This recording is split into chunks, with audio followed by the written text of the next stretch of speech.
Hi, and welcome to a little chat time that I thought I would have with you guys. There's a couple of topics that I would like to cover quickly that I thought you would find interesting and I would just like to share with you. So, I'm going to be talking about how I find my inspiration to make journals, especially when I have a creative block. Two, we're going to talk about the graphics fairy and is a premium membership worth it?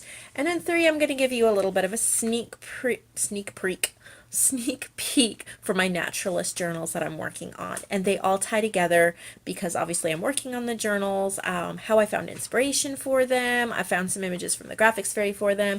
I'll let you see a sneak peek. And if you click my Etsy link below, you can pre-order those journals. And I just reduced the price as a special introductory price because they will be finished and listed soon. So first we're going to talk about inspiration. When I have writer's block, I used to be a writer. I mean, no, I never really published anything, but I took a lot of creative writing and stuff. So writer's block, creative block, journaling block, whatever kind of block I'm having when I'm working on my journal. My baby's down here, so I'm watching him. So often what I will do is I will go through my scrap bin, and let me show you that. It's one of these dollar dish bins from the dollar store, and I just put my scraps in here. So if I don't know what to do for the next journal or what direction I want to go, I start going through here, and I can pull out pieces that might inspire me.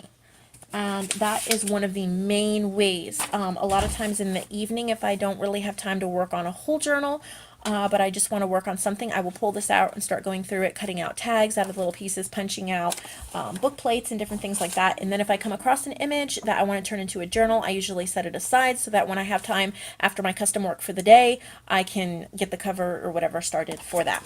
So that's my main way. The other thing that I do is go through my paper pads or my papers, my loose papers, and see if there's something that really catches my notice. If I don't have either of those, then my 4-year-old singing Hickory Dickory Dock in the background.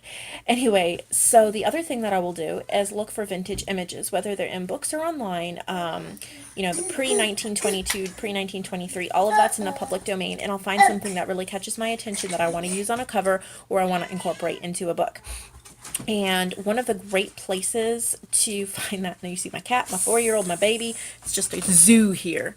So one of the great places for me to find that is the graphics fairy. And a lot of you have heard of her. She's wonderful. She's like this little fairy who's above. And so I was saying the graphics fairy is like this little fairy up above who finds us public domain images, and she cleans them up and puts them on great collage sheets for us, things like that. We're familiar with her work.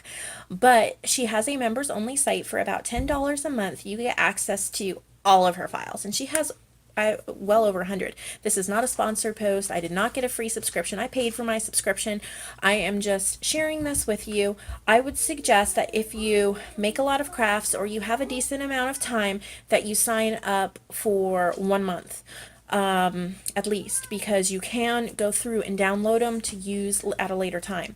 So here's some that I printed off for the Naturalist Botanist journal I'm working on. And as you can see, I've already used some of them, but these are like members only files. As you can see, these are beautiful, beautiful. And as you can see, I used some of these in the journal. So this is just some of the pages of one of the collections she has on her site. She has collections, there's botany. Inevitably, they need me every time I sit down to make a video. And I try to wait till it's quiet. Doesn't work. I try to, it just doesn't work. So, sorry about that, guys. So the graphics fairy, and there's no way I've started over 10 million times. I've already started over a couple times. So, this is botanical fruits that I was just showing you, but there are so many others. So I would really suggest that you give it a try and download some of the images. $10, I mean, for the extensive library she has is worth it. You can cancel your subscription after a month if you want to take a break to use the images that you have, or if they're not what you're looking for. That being said, I'm going to show you what I was using those images in. So this is my journal set that I'm working on right now in between my custom orders. They're not done, but they are a Naturalist Journals Set, as if a vintage naturalist has these notebooks to work in. So there is the botanist and the oceanographer and the entomologist, and they all have their pages in them. There's 120 pages each. This one is totally done. These two are to be worked on next. They will be done and ready to be mailed by the end of the month. So these three are, they're upside down too, two of them are. Okay. As you can see, they will all coordinate.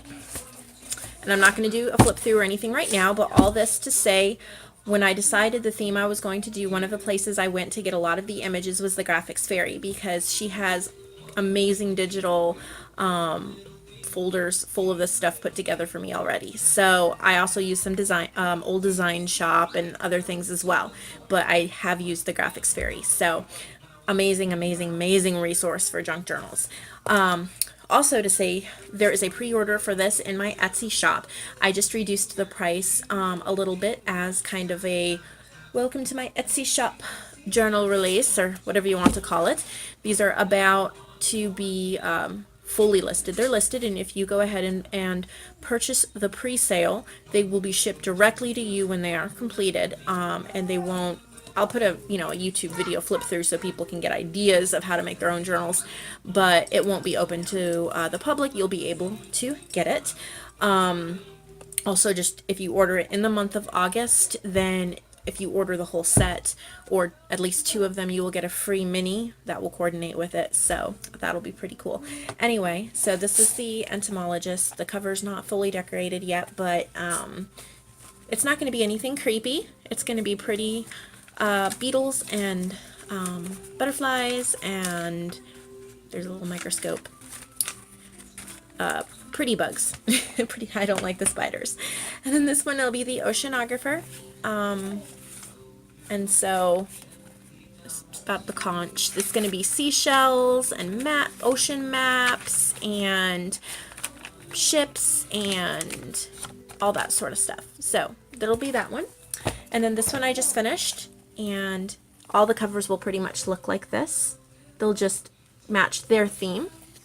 All of them will have a coordinating tassel, and as you can see here, there's little charms and things throughout. All of them will have a closure, and we'll have it decorated and lots of journaling, and all ready for the field notes and planning and anything else that you're going to do with it. So like I said, the Graphics Fairy was a great resource for it, as well as the old design shop and old vintage books like this that I'll be using in it. So if you want to go ahead and grab these ahead of time, just click the Etsy link below, but they will be up soon. So I hope you enjoyed our little chat about inspiration, the Graphics Fairy, and journal presale. So have a great day.